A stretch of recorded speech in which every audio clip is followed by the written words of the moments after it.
I've got the spores, the sickness. There's the twins in my brain. The Holy Week of cycling is upon us. We've had E3 Saxo Classic and Gent-Wevelgem. Now it's time for Dwars, Tour of Flanders and the Ronde van Vlaanderen. I'm keeping my intro short on purpose today, so we have plenty of time to dive into it. I'm Bram, and I'm joined today by Eve and Ethan. Hey guys.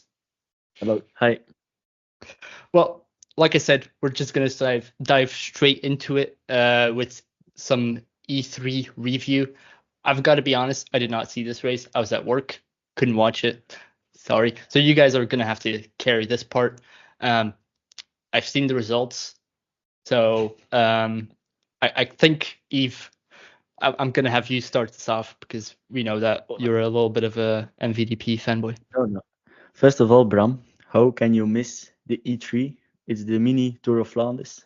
It's the preparation race for the holy race in Flanders, and you missed it. I know. I'm so sorry. It's a disgrace, absolute disgrace. Work isn't priority. Well, I was at a vineyard. These 2 weeks. Yeah. Come on. Yeah. Never mind. So Mathieu van der Poel,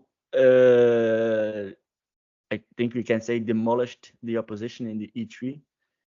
He decided to attack the first time on the Paterberg with 85 k's to go.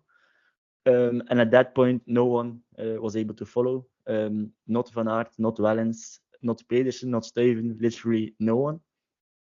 Then he went on for 3, 4, 5 kilometers, but decided to sit up a little bit because, why doing 85 kilometers? Only Pogačar does such a solo effort.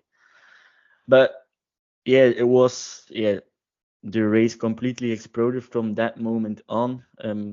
The peloton was completely shattered, and in between Paterberg and Stationsberg, Van der Poel went 2 times on flat road because he didn't want Team Visma Lease bike to come back. And then 2 bombs, one on Stationsberg. Van Aert was able to follow. And then on Paterberg, his last bomb, Van Aert crashed. And now I'm going to leave the rest of it to Ethan, because can Wout or would Wout have stayed in the wheel, Ethan? Oh, I'm gonna say it was ever so close. It was like just literally a few seconds. I found 15 seconds, but over the weekend for Team Visma Lease bike, it was just a lot of bad luck. You had Van Baarle, who had unfortunate rear puncture around 90 kilometers to go before the cobbled sectors, so he was basically messed up there. And then Wout obviously crashed, which is kind of the story of his cobbled career so far. I'd say it's just always so close. Yeah. Do you think he would have stayed in the wheel of Van der Poel if he had not crashed? Yes, I think. Just he's gonna say no, but I'd like to hear why he says no. I think Paterberg is one of his least favorite climbs. I think there was an article in Laatste Nieuws earlier this week or last week about basically all of the big Belgian writers. They asked what are your favorite and least favorite climbs in the Flemish Ardennes, and I think Paterberg was that of Van Aert. So it's a little bit his black beast, he says. So this definitely didn't help with the eyes on the Ronde. But considering he came back that close, was it 10 or 15 seconds? I think he might have given him 5 and then came back afterwards. I do think he would have closed the gap after the Paterberg. He was going to say no. I don't know. It was he crashed and then he had to hop on his bike on the steepest part of Paterberg. That's not easy at all. Then on the Oude Quaremont came right after Paterberg. Wout van Aert decided to go alone, to go solo. I don't know if it was intended to be that way, because was it the smartest idea to go solo towards Van der Poel? I have my doubts, but still he came within 10 seconds at one point. But then on the Karnemelk Beekstraat, if I recall correctly, he completely exploded, and Van der Poel was able to smoothen his effort till the line. So overall, I think it's Van Aert will be very disappointed, and his confidence will be. I don't know about his confidence, to be honest. I didn't read any interviews afterwards. I don't know what he said. Was he happy about the race overall, besides that crash, or you guys don't know either? I don't know either, but the performance though to come back nearly, I think you can take some small positives from it, in my opinion. Yeah, he certainly can, but yeah, he wasn't able to follow on the Taaienberg, 85 k's to go. On Stationsberg, he was able to. But I just think Van der Poel has that little edge over him on the uphill, explosive hills in Flanders, and it's gonna be hard for him to win Tour of Flanders. But we're gonna talk about it later in this episode about that. Yeah, of course. I think in the videos I've seen of both those efforts, Van Aert was not straight on the wheel of Van der Poel. I do think that makes a big difference. Actually, in all of the attacks from Van der Poel, Van Aert is never straight on his wheel. I don't know if that's a tactical mistake. His positioning the entire race, in my opinion, was a bit off. Team Visma Lease were poorly positioned, just a little bit, in my opinion. I don't know if you've seen that as well, Yves. Yeah, the overall performance from Visma Leasebike was quite disappointing for me, actually, because besides Jurgensen, who was very good and who's riding a very good season already from the start of the cycling season, but besides that and the bad luck they had and the positioning, they were always a little behind. They were like, following the moves of Van der Poel, but too late. Because, we have to be honest, when they came up to the Taaienberg, we all knew Van der Poel would drop his first bomb there. It's the Taaienberg, it's the gate for the final to the E3. So you have to be right on the wheel of Van der Poel or have a strategy yourself, being Visma Leasebike, in my opinion. And surely with the strength of the team they have or had, not looking at bad luck this time, they should have played it differently, I think. Yeah, I 100% agree with that.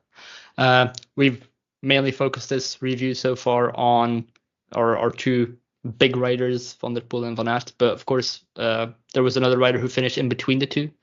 Jasper Stuyven rode a particularly strong race as well. He followed that up on Sunday as well. He said himself he's in the best classics shapes he's ever been. What can we like? Can we expect more from him in the Ronde, you think? He's a dark horse for the Ronde for me. He's within Lidl-Trek. That's arguably has been the best classics team this weekend. Even better than Visma Leasebike. Just to mention, they had 4 riders within the first 11 in the E3. That's hella impressive.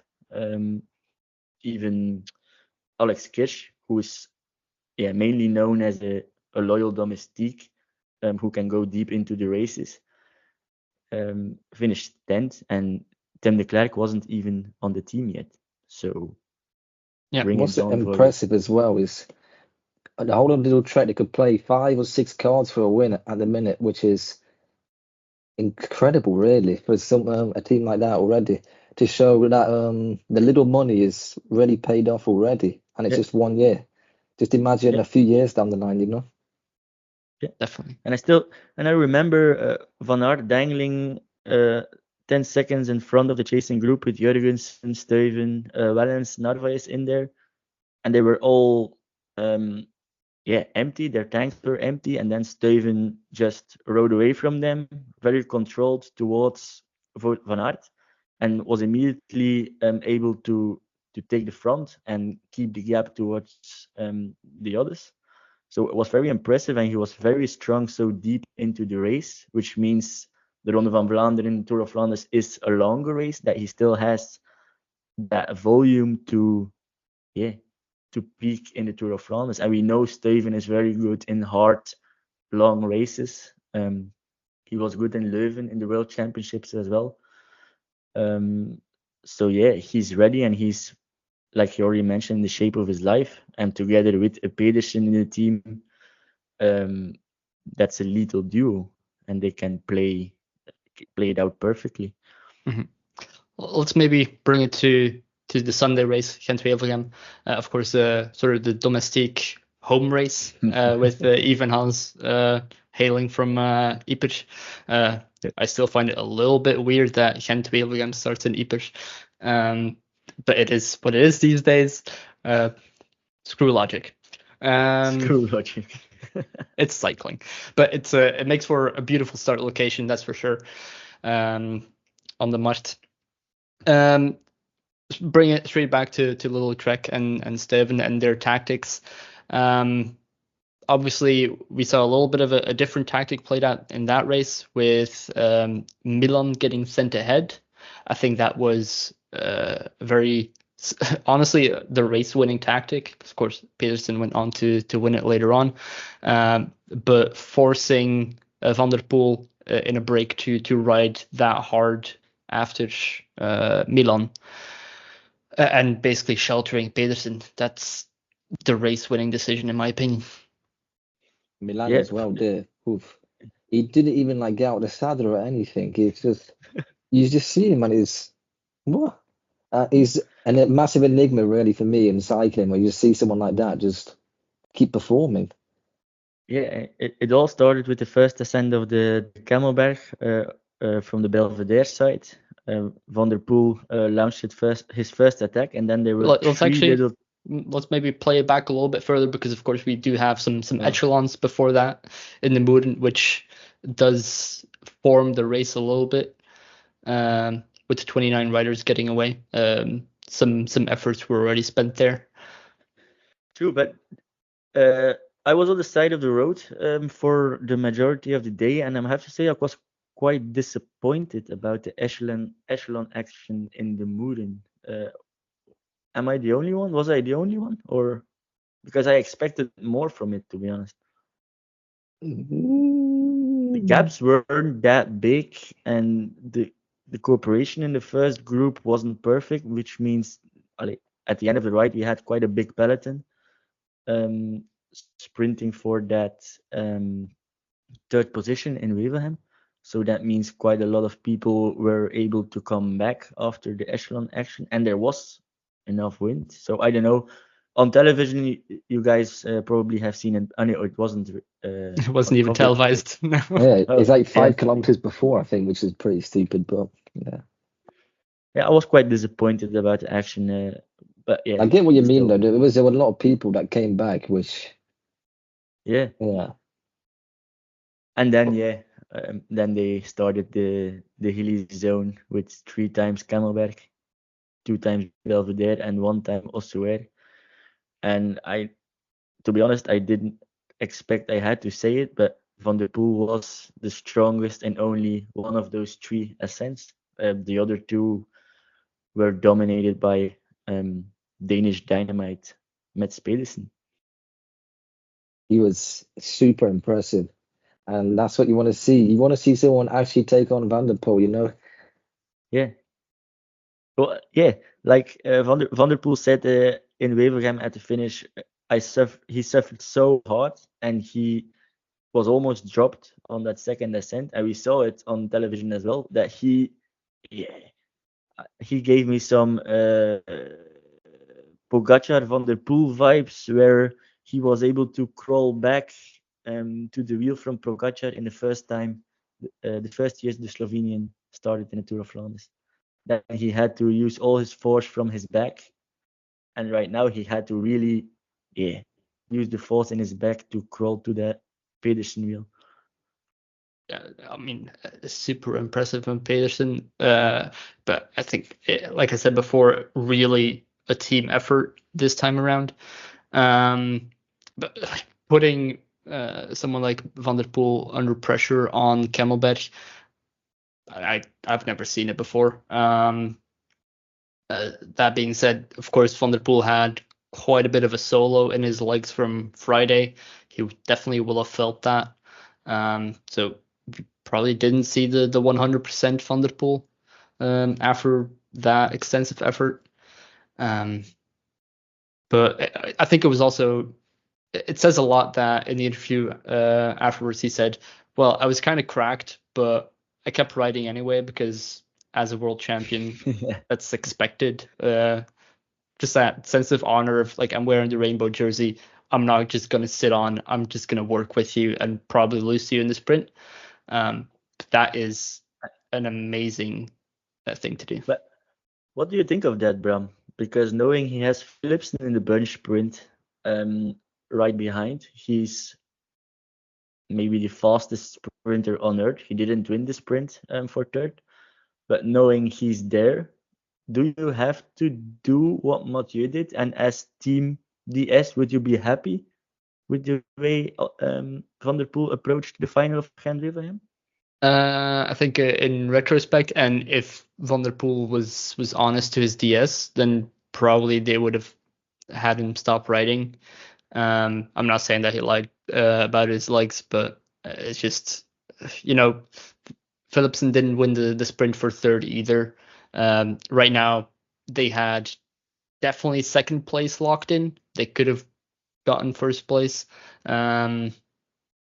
If they let it come to a sprint, Philipsen gets boxed in, then what happens? Then you have nothing. Well, if it went to a sprint when Van der Poel was leading out Philipsen, the Philipsen probably would have won, but yeah. Potentially, yeah. Definitely would have, in my opinion. But Mayers to get third as well, to beat Philipsen, I want to mention that. That's very nice. Yeah. Very impressive. It's his first one-day podium in the World Tour Classic. So yeah, it's building on his Champs-Élysées win from last year. Yeah, indeed. This year, I mean, it was last year, wasn't it? It was last year. Unless the tour has already happened this year and you never told us. Maybe your pro cycling manager game. Yeah, you win. Put your house on it, don't. Yeah, definitely one of those results that you're happy to see for a rider like him. Constantly underrated. Although Dieter keeps telling us don't underrate that guy. As well.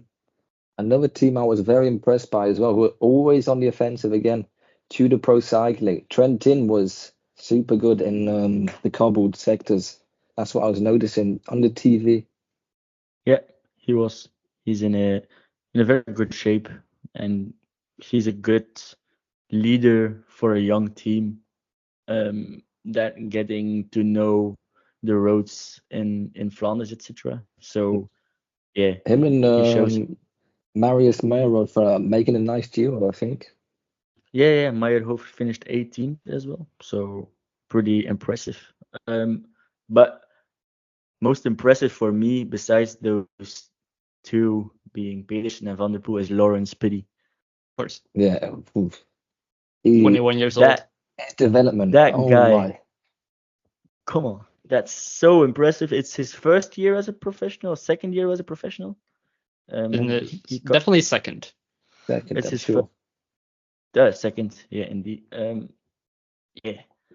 21 years old to do this in Gent-Wevelgem, a race from 250 k's out, following Van der Poel on the first ascent of the camel, then able to stick with Pedersen on the second time, to crack on the last ascent, but still.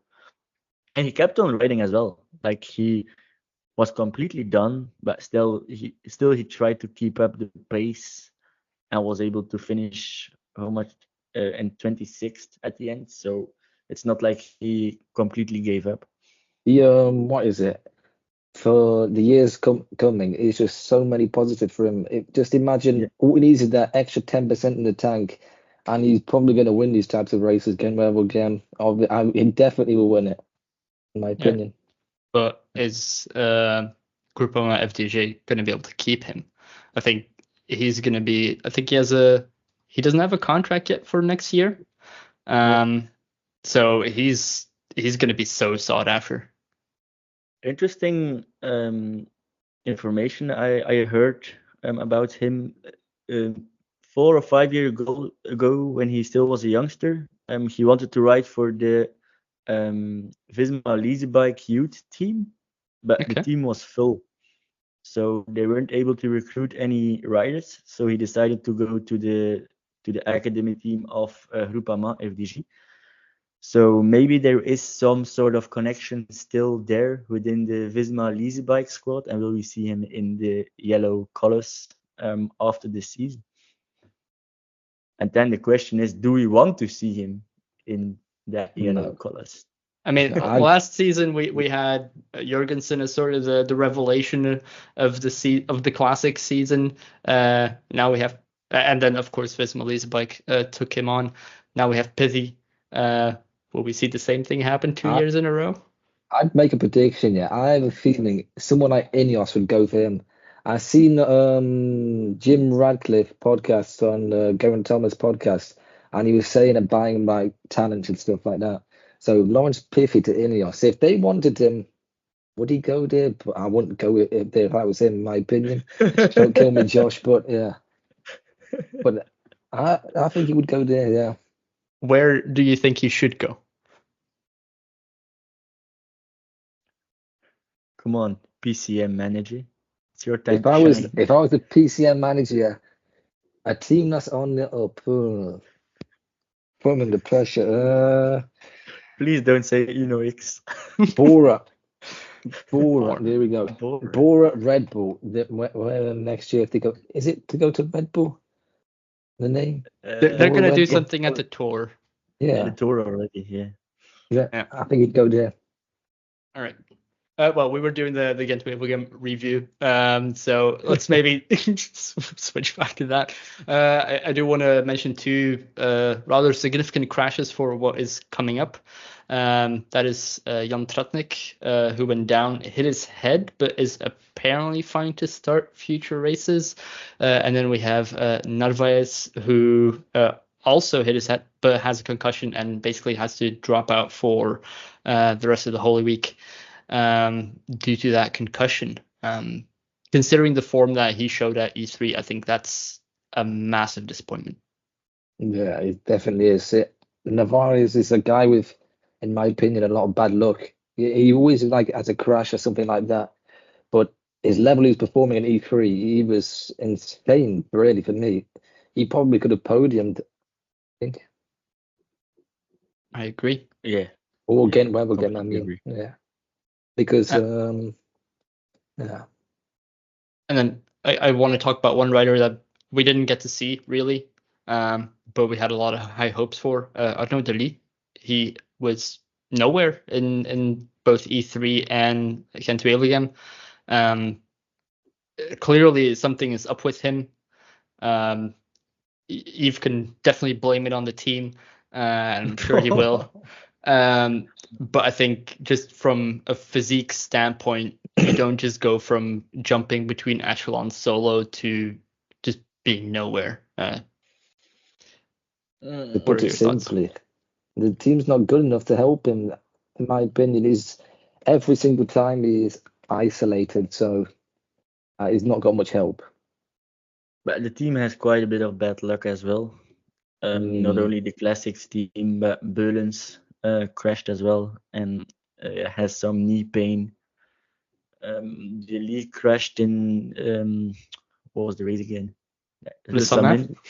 Le Samin, yeah. Where, but I think it's a mental game, a mental issue. Like we saw things in Le Samin that were weird. Just flipped out, basically. Just literally, flipped out. I think the pressure is really building on him. Yeah, and he needs some help. And the Belgian media is calling him already 2 or 3 years the new Tom Bonen.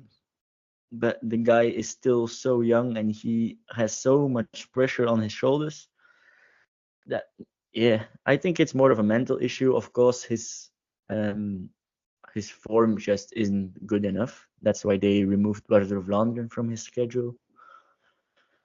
But there was something fundamentally wrong, I think. Yeah. It's sad, really, I think, as well. A guy with so much talent, just getting so much pressure on him and then not being able to cope, really. Yeah, it's very sad to see. I mean, I saw an interview with DS Niklas Maas. They were gonna have do some investigations into like also his health, see if there was nothing going wrong there. I'm personally very interested in that because I think I know that he is mentally very strong. He might have shown a little bit of cracks on camera, but like again, to be able again like that, he should have been there.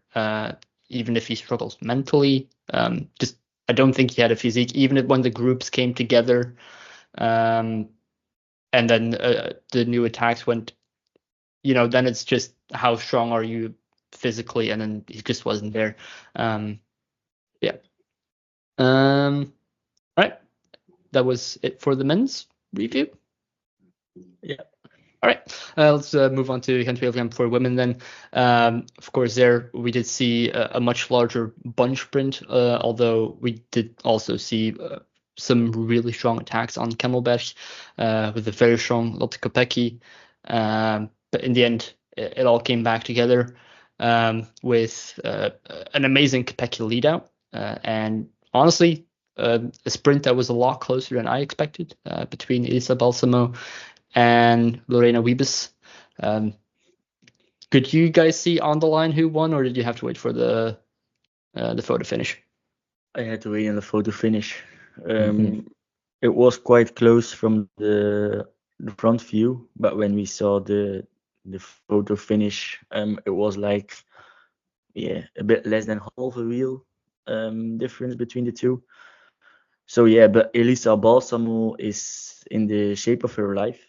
She's back where she was in 2021 when she was world champion.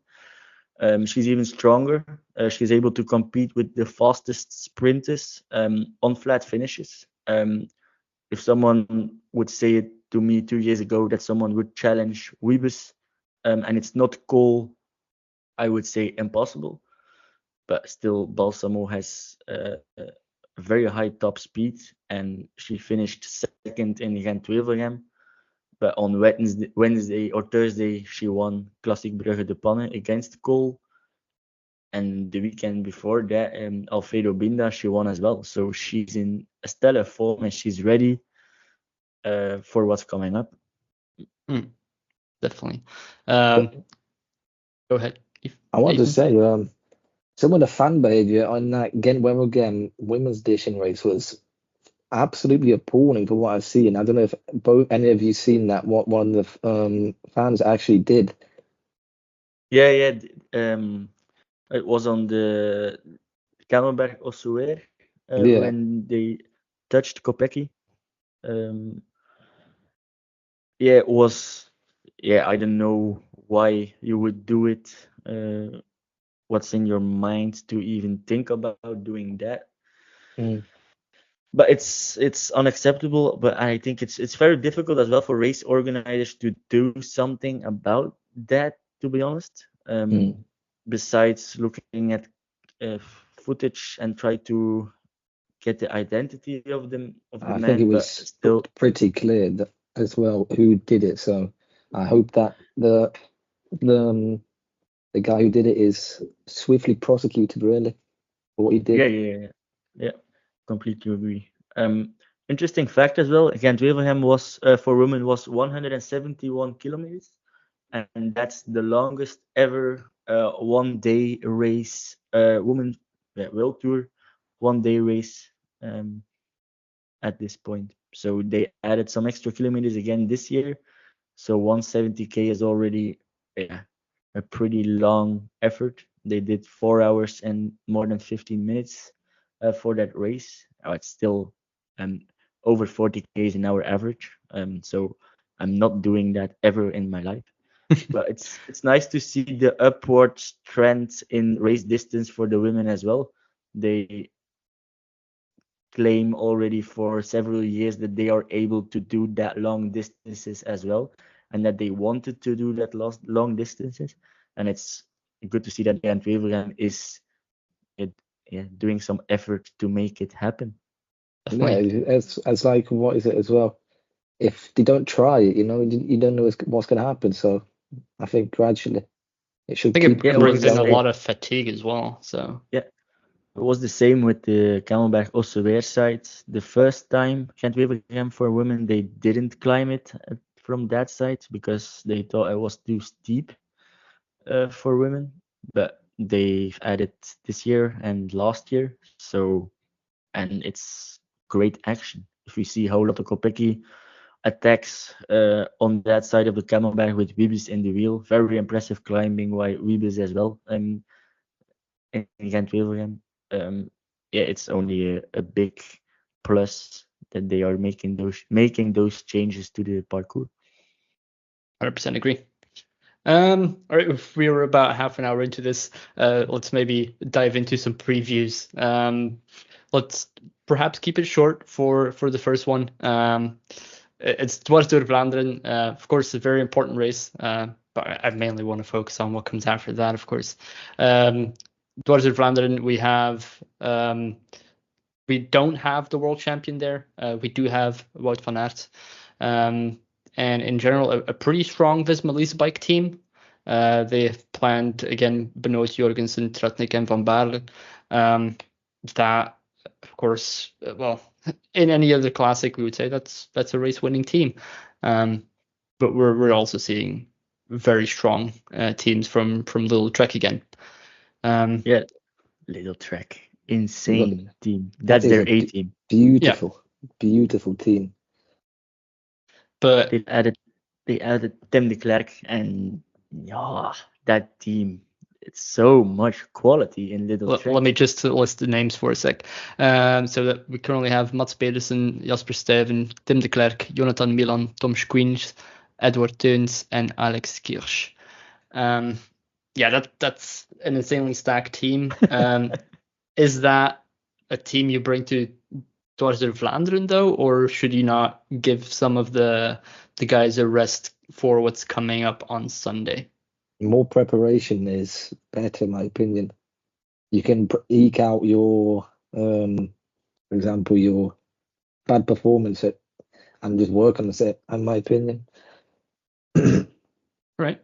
I personally think that Mathieu van der Poel is skipping this race so he can rest up a little bit more towards the Ronde. That's probably a bigger goal of his. They, of course, bring Jasper Philipsen, who is probably able to also win this race. But, of course, if you can put a Mathieu van der Poel as a domestique to a Jasper Philipsen, he will definitely win this race. So you have basically a Wout van Aert versus Lidl-Trek battle planned out for Dwars of Vlaanderen, or do you see others interrupting that party?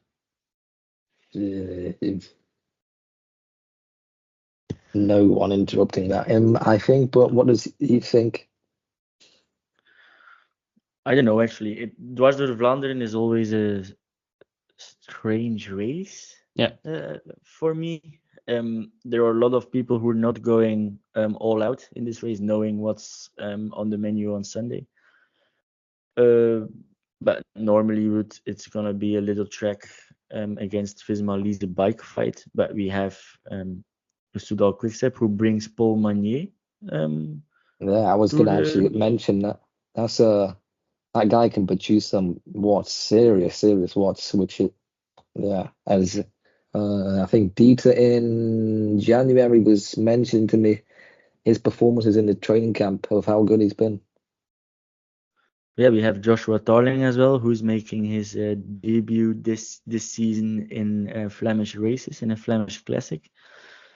But yeah, it's such a difficult race for me, and Wout van Aert and Pedersen are clear favorite, but I'm not gonna be surprised if someone else, some surprise, takes the win. I think a surprise one would take the win as well. Like Caden Groves is on the provisional list for Alpecin-Deceuninck. I don't know why or how, but didn't the guy have issues with his knee? And why do you restart your season in Dwars van Vlaanderen? I have some question marks on the provisional list. But yeah, it's gonna be an entertaining race. It's gonna be unexpected, but it's always entertaining in Dwars van Vlaanderen. So Yeah. They can surprise me. We haven't actually spoken about this yet in this episode, but of course Laporte is out for this race and for the Ronde with leftovers of a stomach flu and a saddle sore. Obviously, that is a major letdown for Visma Lease bike, and probably for Wout van Aert as what is usually his last domestique, and honestly also a little bit of a co-leader. I think it's more of a disadvantage than people think, because he was the fast guy in the team next to Wout van Aert. Like, if the group comes back together, or if a group or 10 to 15 rider comes back together, and you have a Laporte in there, he can sprint for the win. And right now it's only on Van Aert, who has to follow an attack from Van der Poel as well if he goes. So it's not like they can gamble on a group behind to come back, because everyone in the team has to go solo to the finish if Laporte isn't on the squad. So yeah, I think they'll definitely miss him because Dwars van Vlaanderen is so difficult to preview. Let's maybe go to something that should be a little bit easier to preview, something that we all know. The Ronde van Vlaanderen, for many people, the highlight of the classic season. I don't know how you guys feel about that. I definitely find this to be the highlight of the classic season. If you say Paris-Roubaix, I won't blame you, but to me, this is it. Yves, I see you shaking your head. I think I like Roubaix 0.5% more, but I don't know why. But there is some news that came in very recently. I know the Lease isn't starting the Tour of Flanders, and he isn't starting Paris-Roubaix as well. And the team decided it's better for him to not participate in those two races. So yeah, we all know what that means. Lotto Destiny will be anonymous in those races. And it's time for Arnaud Delis to regather himself for the Grand Tours later this season.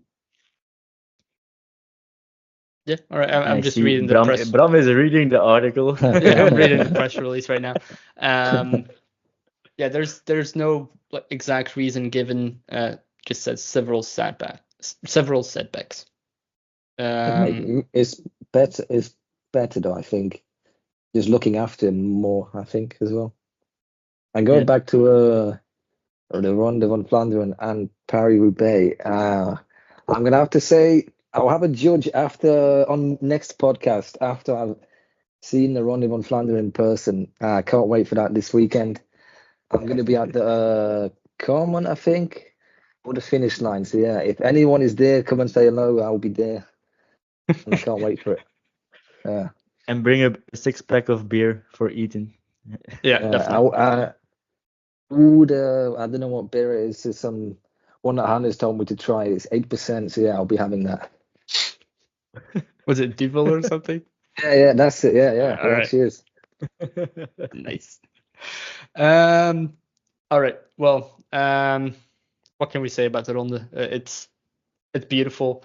It's going to be a massive battle again between Wout van Aert, Mathieu van der Poel, Pedersen, and basically every name we've talked about in this entire podcast.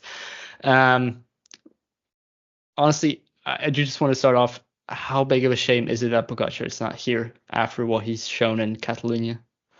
Massive shame. If he was there, would he win? 85% sure he'd win, because that guy is then poof. He definitely would win. Genuinely. He's in insane 85%, mate. 85%. Yeah, What are you saying, bro? He would. If you're listening to the audio and version of this, I implore you to stop and go watch on YouTube, because Eve's face was beautiful. Absolutely annihilate everyone as usual, and then everyone will say, "Oh, it's boring. He wins too much. Oh no, what a shame." Yeah, you're disrespecting so much riders with saying this. Pogačar would win. Ethan. He would win, and that's it. You will not get in Belgium if you keep on saying such things, mate. Everyone likes Pogačar, so But everyone likes him, but he's not gonna win 85%. 85%. No Are you way, man. You see, Strade Bianchi, him going 81 kilometers to be precise, solo. Catalonia, I know. What are the best climbers there? No, but still the performances. Well, he beat Landa. It's just like Van der Poel, Pedersen, Van Aert. Those are guys who are just filling the peloton. But you get last year. Yeah, you see what he did, and he would literally do. That's not even peak Pogačar. So yeah. No. All right, with that rant over, let's maybe actually review the Ronde. Of course, we have the long start from. It's Antwerp this year, is it? So that is 100 kilometers of nothingness, pure dribble, and just a breakaway, getting probably just 2 minutes, because people want to make this a hard race. So let's maybe talk about, we already know Wout van Aert, Mathieu van der Poel, Pedersen. They're going to be really good here. Let's maybe talk about some other names. Can we expect anything from a Mohoric, who's said, this race is what I'm working for this year?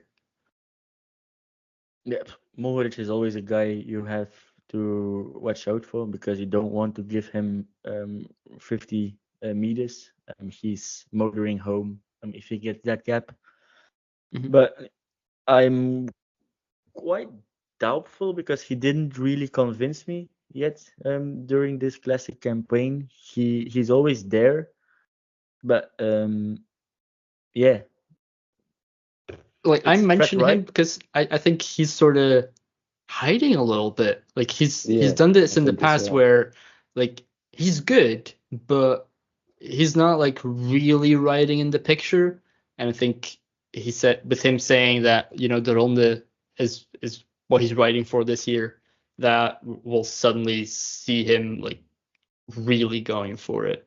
And I don't think he's done that at E3 or Gent-Wevelgem. Yeah, and together with Fred Wright, who's shown very good form. Yeah. Recently, he's in shape at the exact right moment. So together, that's a nice duo. I think. Yeah, it's a very nice duo. Bahrain and the others are just domestiquing for those two. Going over to another one, I think, Lascano, especially after his E3 performance. He was a monster, really, genuinely.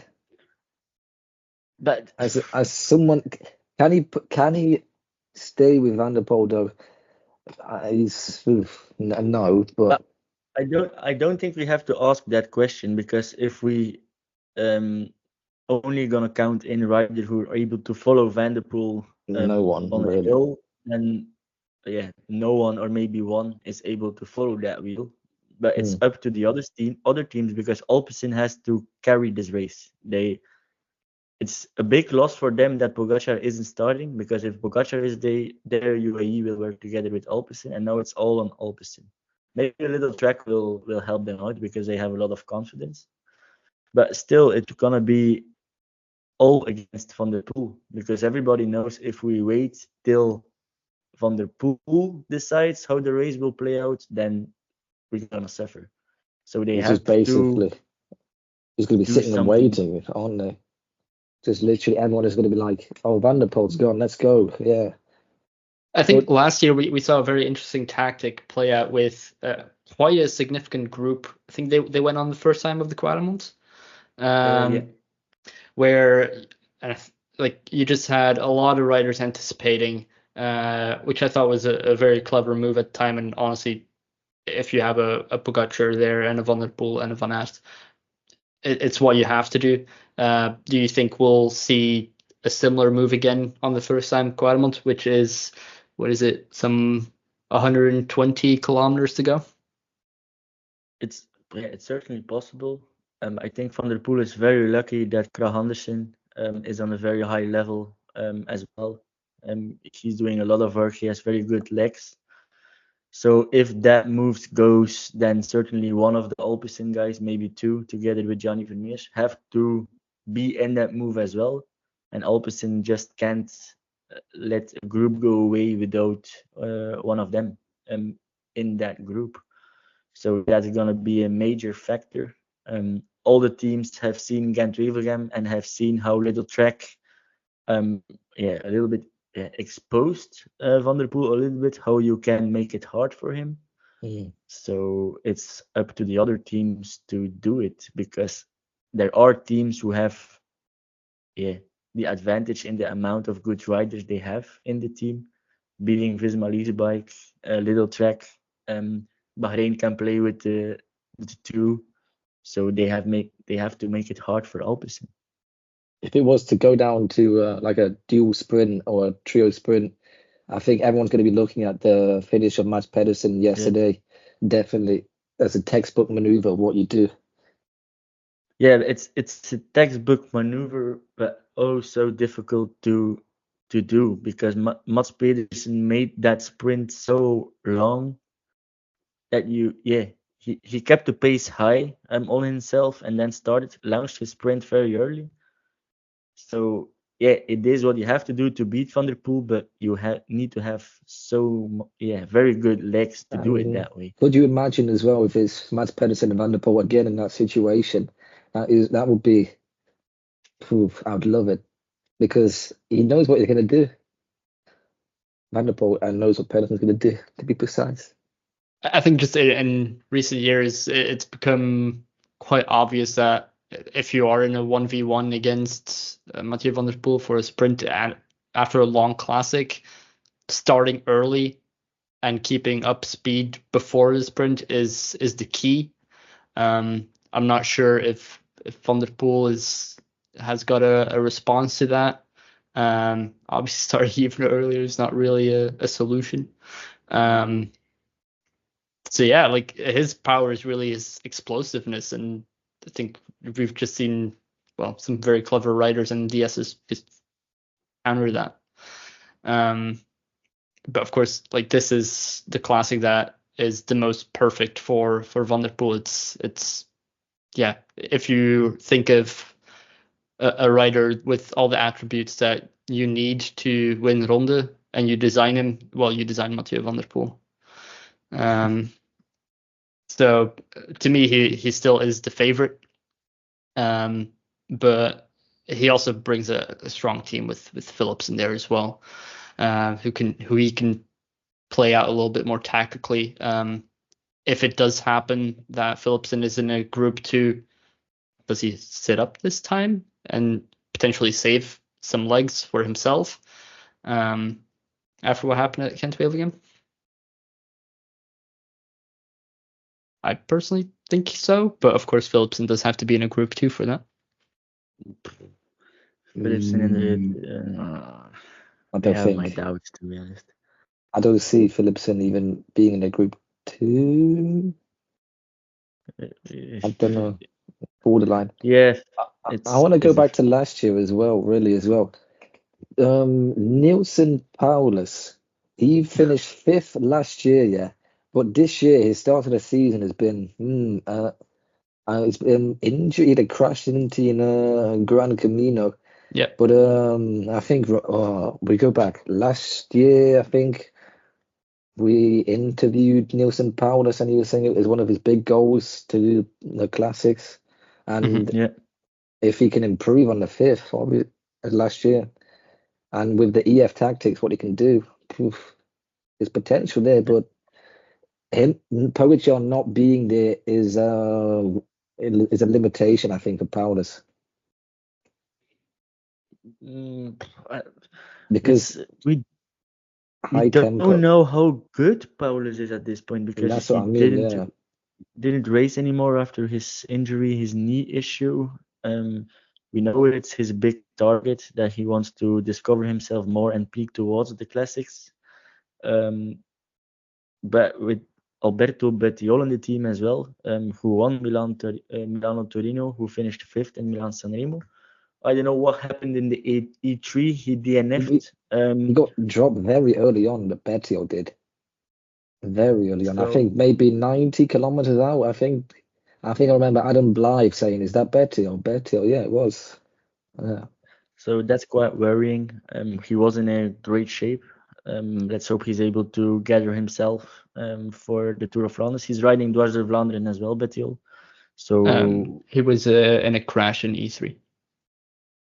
Ah, okay. So let's hope we see some glimpses of good form in Dwars van Vlaanderen from the Italian, and then he's certainly one to watch for the Ronde van Vlaanderen later this week. I would like to mention UAE team members as well. Tim Wellens. Tim Wellens, Hirschi, who was pretty good in E3 at one point as well. He showed himself. And Antonio Morgado with his 180th race day of the season, I think. The guy just doesn't take a rest. He's just straight it's like on PCM, he'd be on -5 form. You're just straight up straight up nearly abusive, the poor guy, man. Just give him a rest. But I want someone to actually interview and ask him the question, why is he actually racing so many race days? That's what I want to know. It's confusing. I think his season ends in May or something, and then he's just gonna take the rest of the year off. Like the guy, he started his season in Down Under Classic the 13th of May, and then he didn't have a proper break till now. He did everything from Omloop het Nieuwsblad to Le Samin to sprinters races, being Breden en Coxeira and Classic Brugge de Panne, to then. Yeah, it's weird. The guy is only 20 years old. He's scheduled to do Paris-Roubaix and the Brabantse Pijl as well. So eat in his face once again, audio listeners. Go and watch on YouTube.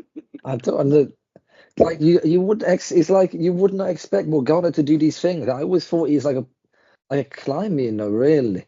It's like, whoa. He's like. Yeah, I'm going to mention UNOX rider Abrahamson, climber last year. What a surprise! And all of a sudden, his performance in E3, poof. It was good. Did you see how far it was from or not? I think he went 150k in the break, but he's going to be riding Ronde this year, and that brings me on to Tudor versus UNOX in the battle for the UCI points. That is an almighty scrap. They are proper battling with each other. It's a good battle to watch out. Wait, we're only March. It's still a good battle to watch, because where are they going to get the points from now? But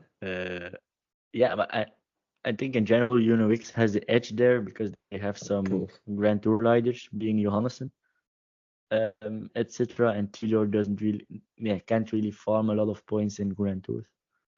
Is Tudor's racing the Giro? I believe so, yes. Yeah. So it's going to be happy. I'm very happy you're not starting about Alexander Kristoff winning Tour of Flanders. Otherwise, I was just he is a past winner. I loved the sentence Bram used about some sort of dishwasher. Bram, it's up to you. No, I'm not going to repeat that one, Mike. Come on, say it. It's time to empty the dishwasher because he's washed as fuck. Who's Bram's rider? I need to say who is it? Tim de Klerk. No, I'm all about Remco, and he's not there, so shut up. Well, maybe what would you actually think if Remco was to do a Tour of Flanders? That would be. I would love to see it. Where do you think he would finish, in your opinion? I want to hear this.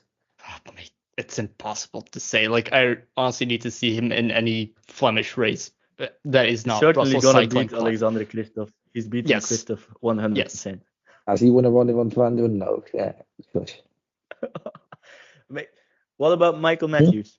Michael Thank you. Matthews, his Gent-Wevelgem he finished 62nd. I think he got caught out in the echelons, Yeah, which he was. basically messed him up.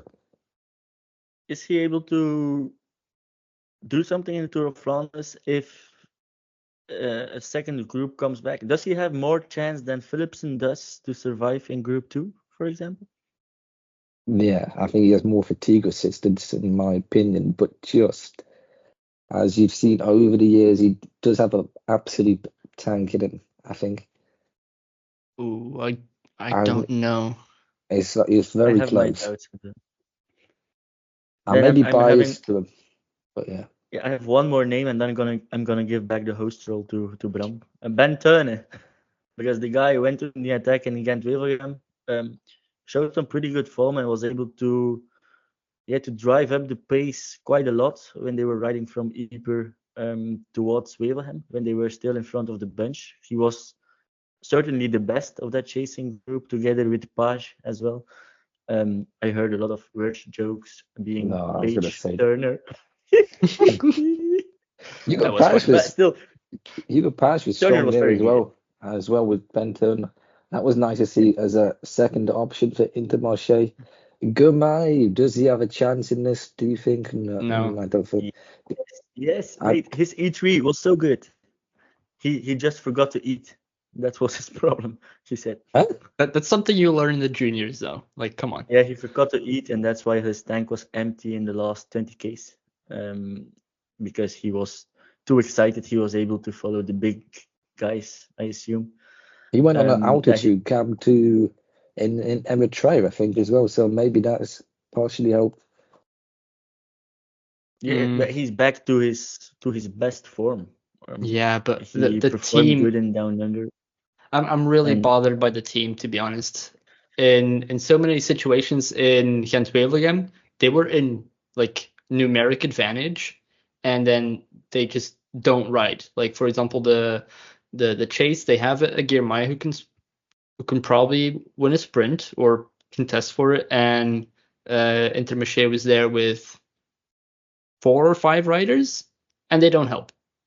I think I remember in Gent-Wevelgem as well, the first when the echelon was in the Demoran, yeah. You just see like 4 or 5 Intermarché guys, and they did not take a single advantage of it. So Yeah, but it's also, I think they just have so many riders that probably can get quite far. Like you have Lawrence Rex, who really wants to prove himself as a classic star. You have Mike Dennison, who's proven that he's able to get quite far in these races. And Hugo Page as well. Like, I just don't see the team spirit there right now, where they're willing to sacrifice their chances to bring out one leader. And that's really bothers me with that team. Only Turnison, I think, really has been displaying actually like properly working for Gourmay. I think going back to last year, I think that's when Turnison, I really noticed him actually working for Gourmay. So I don't know what he's been doing this year. I've not really seen much of Turnison on the television, really. No, I haven't seen either. It was in the final, in the grouping Gent-Wevelgem, it was Guillermay, Rex, Mads Mikkels, and Hugo Page were the 4 men for Intermarché at the front of the race. Strong performance by Mads Mikkels overall. He's very young as well. But like Bram mentions, the team doesn't seem to work together properly. They don't want to, maybe, I don't know. But it's with Rex and Guillermay, you would think it's a very strong duo as well. It should be, but right now I don't see it working out. I want to say another rider as well. What do you guys think about Stefan Kung? Because I think I remember we had a comment last week that we actually didn't even mention Stefan Kung, and then he kind of proved us wrong. I think I don't think we believed he would get a good result. First of all, I would really like him to change glasses, because it's not fancy at all. Besides that, he will be there at the front, but he's not explosive enough to get in the top 5. Maybe top 10 is possible, but I don't see him get into the top 5 for Tour of Flanders.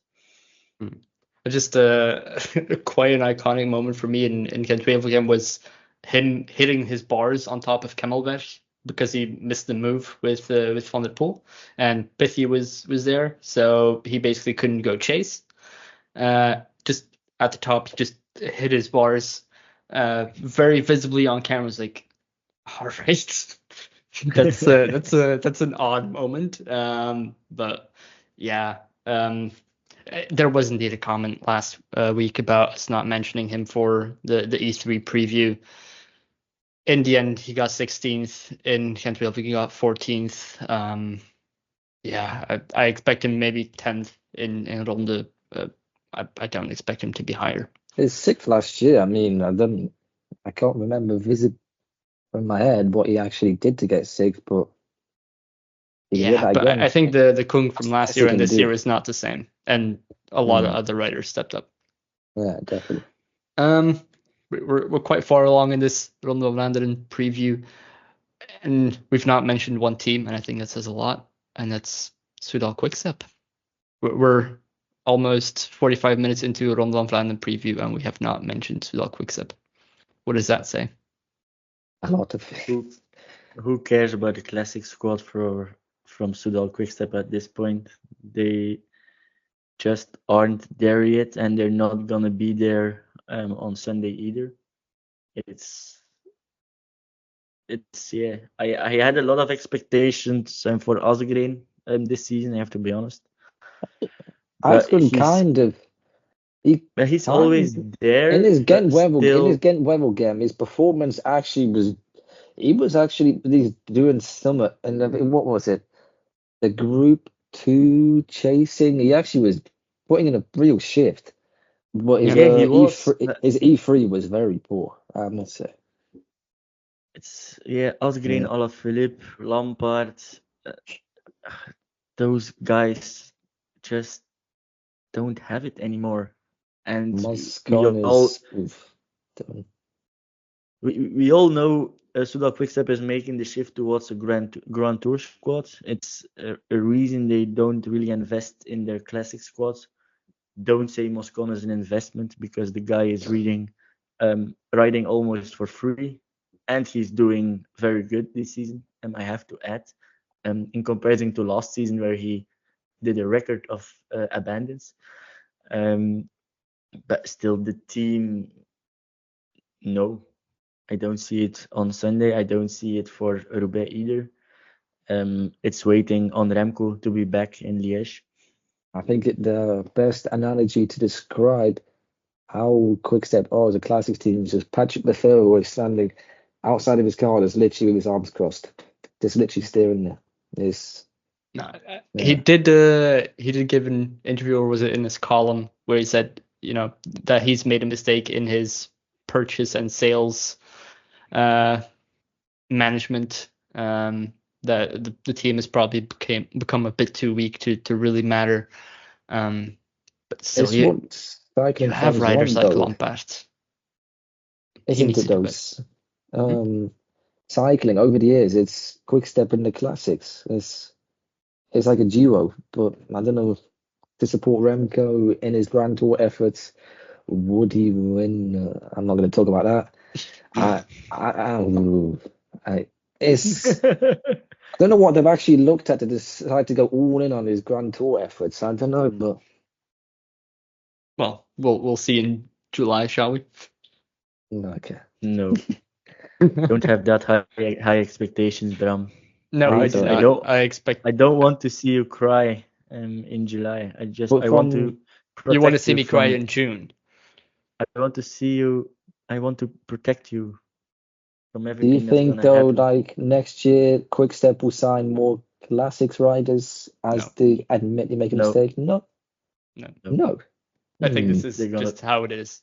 from now on. They will fully focus on Remco Evenepoel to win the Tour de France when he's 38 years old. Until he leaves in 2 years. To Ineos Grenadiers. All right. Honestly, I do think that if Lamperti goes well in classics, of course he's not there yet this year for the Ronde. It's probably a bit too long. Then they could reinvest into that a little bit because, of course, the American market is important for a sponsor like Specialized. But until that happens, I don't think we're going to see much more investment into that side of the squad. Right.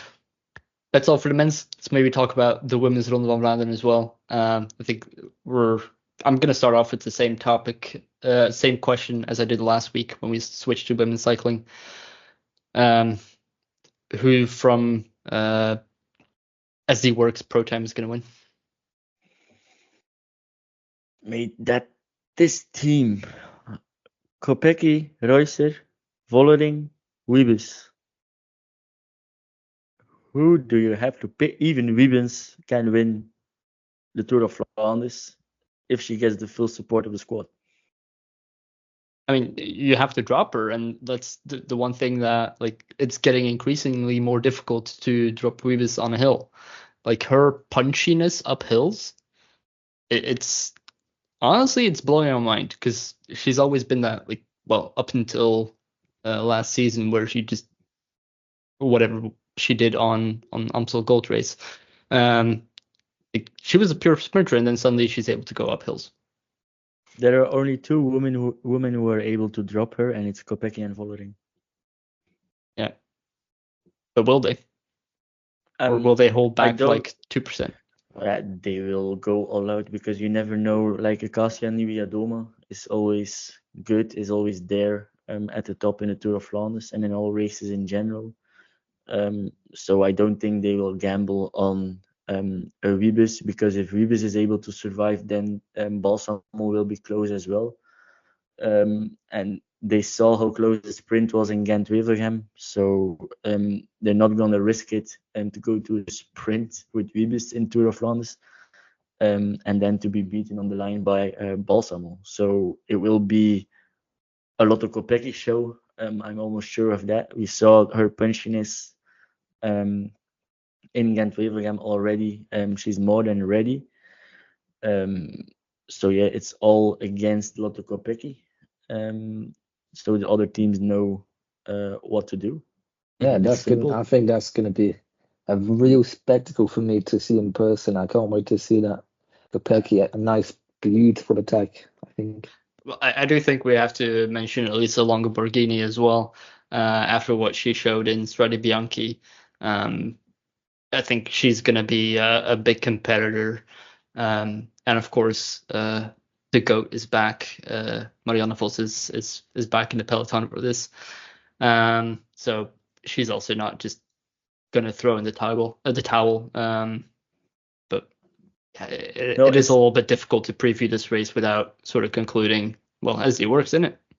Yeah, SD Works sort of, I don't know if I say it the correct way, paralyzes this race because the lineup is so strong. I forgot to mention Misha Bredewold. She's European champion, but she's an ordinary domestique within SD Works. That says it all. And I don't know how they can lose it. They can only lose it by complete mismanagement on strategy side. And they showed they are capable to do that. Previous years that they can screw it up. They did some weird things and again Wevelgem as well, while being with 3 or 4 in that front group and not riding in that group. So that was weird.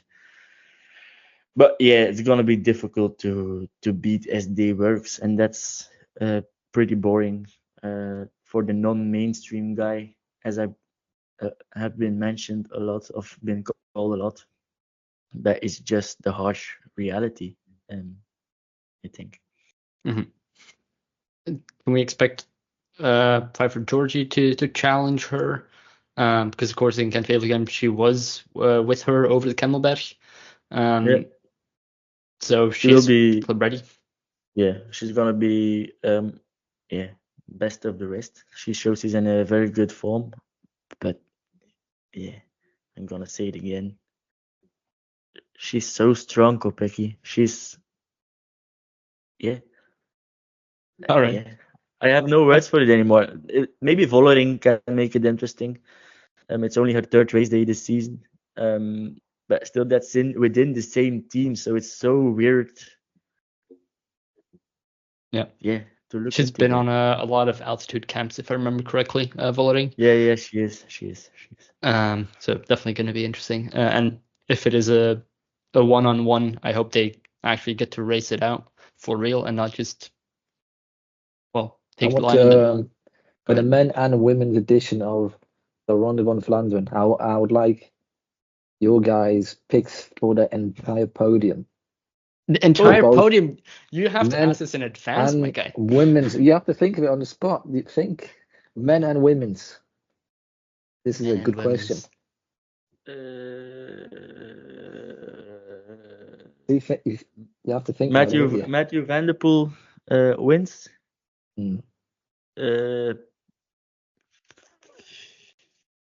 Pedersen second.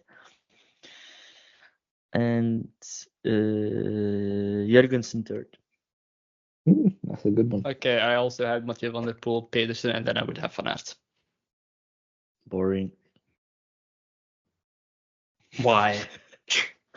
And then I'm gonna go Van Aert, Van der Poel, Pedersen. That's mine in order. No, I think. No, my man, no. What? No. I'll be celebrating with all the Belgians. Yeah. Boom. Then Lotte Kopecky first. Longo Borghini second. Nivea Doma third. Can you stop stealing my podiums? I was gonna say the exact same thing. No. No, you're gonna be boring again. You got it. Choose it, yeah. Kopecky. Sorry, I'm gonna do that. Sorry, I was swearing. Georgie and then Vollering. Ethan? I think Kopecky will win as well.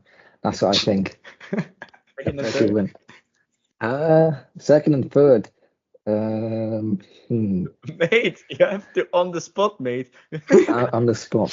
You even thought of this question. You've had time to prepare this. Yeah, I have actually thought the question. I think Kopecky will win. Look at him. He's scanning the start list. Help. Longer Borghini second, and then Weber's third. There you go. There's my picks. I don't know if it's any good, but I'll be honest. I need to get more in. Yeah, I need to get more into women's cycling. I keep looking at it briefly when it's on the TV, but it's never really shown really in England as much.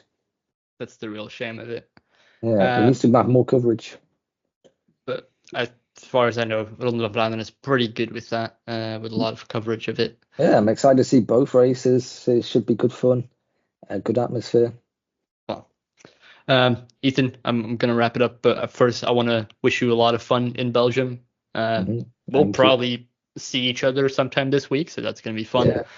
And yeah, for the rest of you, enjoy the Holy Week of cycling, and that's a wrap for today's Domestique Cycling Podcast. A big thank you to our audience for tuning in. If you enjoyed the episode, consider supporting us on Ko-Fi or X, and if you're on YouTube, hit subscribe and turn on notifications. We appreciate your support on the Visma Lease bike, the name game, and look forward to seeing you next time. Bye-bye. Goodbye. I've got the spots, the sickness, there's the twins in my brain.